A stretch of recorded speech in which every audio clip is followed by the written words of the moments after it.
राजू एक छोटे से कस्बे में दूध बेचने का काम करता था। उसका अपना कोई गाय भैंस का फार्म नहीं था, बल्कि वो गांव-गांव से दूध खरीदकर शहर में सुबह-सुबह दूध सप्लाई करता था। शुरुआत में वो पूरी ईमानदारी से काम करता था, लेकिन धीरे-धीरे जब खर्चे बढ़े और मुनाफा कम होने लगा, तो उसने एक चालाकी शुरू कर दी। थोड़ा सा पानी मिला दूं तो क्या फर्क पड़ता है? गाय भैंस का दूध वैसे भी गाढ़ा होता है, कोई पकड़ थोड़े ही लेगा, राजू सोचता।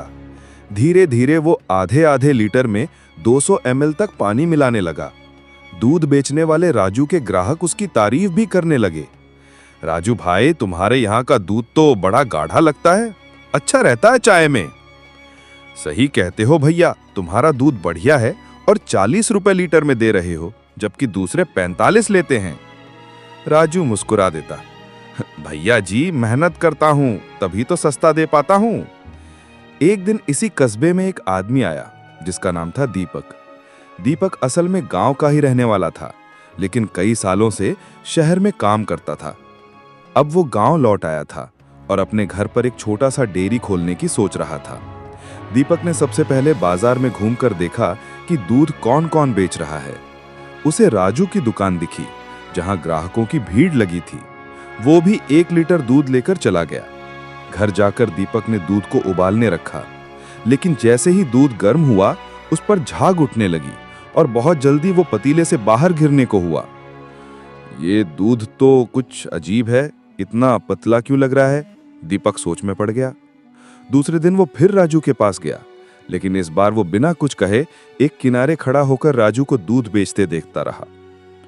अरे भैया, सुबह सुबह दूध लीजिए, ताजा, गाढ़ा और स्वादिष्ट दूध, 40 रुपए लीटर। लाओ राजू, 1 लीटर दे दो। राजू बोतल से दूध निकालता और बिना किसी हिचकिचाहट के बोतल में पानी भी मिलाता। दीपक को अब शक नहीं, यकीन हो गया था कि यह दूध नकली या मिलावटी है। अब तो कुछ करना पड़ेगा, दीपक ने मन में सोचा। अगले दिन दीपक ने गांव के बाहर एक छोटी सी गाय और भैंस की डेयरी से दूध खरीदा, मशीन लाया और खुद दूध बेचना शुरू कर दिया। उसका ठेला बिल्कुल राजू के पास ही था।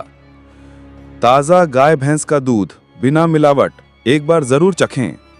शुरुआत में दीपक के पास कोई नहीं आया, क्योंकि सबको आदत राजू के दूध की थी। लोग यही कहते, राजू का दूध तो बढ़िया है और सस्ता भी है। अरे भाई, 40 रुपए में कौन देता है इतना दूध? दीपक मुस्कुरा कर कहता, आप एक बार मेरा दूध पीकर तो देखिए, फर्क खुद समझ आ जाएगा। लेकिन 1 हफ्ता बीत गया, दीपक के पास कुछ ही ग्राहक आए। दूसरी तरफ राजू की दुकान पर रोज भीड़ लगी रहती थी। अब दीपक ने एक तरकीब निकाली, एक दिन फ्री में दूध पिलाने की। आज दूध बिल्कुल मुफ्त, शुद्ध और बिना मिलावट का दूध, आओ और पीकर खुद फैसला करो। लोगों की भीड़ लगने लगी, सभी लोग मुफ्त दूध पीने दीपक के पास आने लगे। अरे भाई, ये तो वाकई अच्छा दूध है।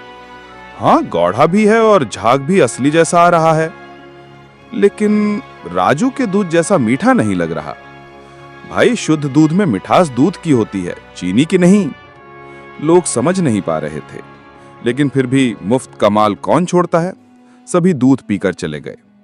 अगले दिन दीपक ने दूध बेचने की कोशिश की, लेकिन भीड़ फिर से राजू की दुकान पर थी। भैया, अब मुफ्त नहीं मिलेगा तो क्या फायदा? राजू का दूध सस्ता और मीठा भी है। दीपक सोचता रहा, मैं कब तक मुफ्त में दूध पिलाता रहूंगा? अब तो कुछ करना ही पड़ेगा। अगले दिन एक योजना के साथ दीपक दुकान पर आया।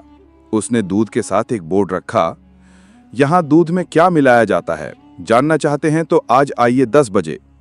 ये बोर्ड देखकर लोगों की भीड़ दीपक की दुकान के पास इकट्ठा हो गई।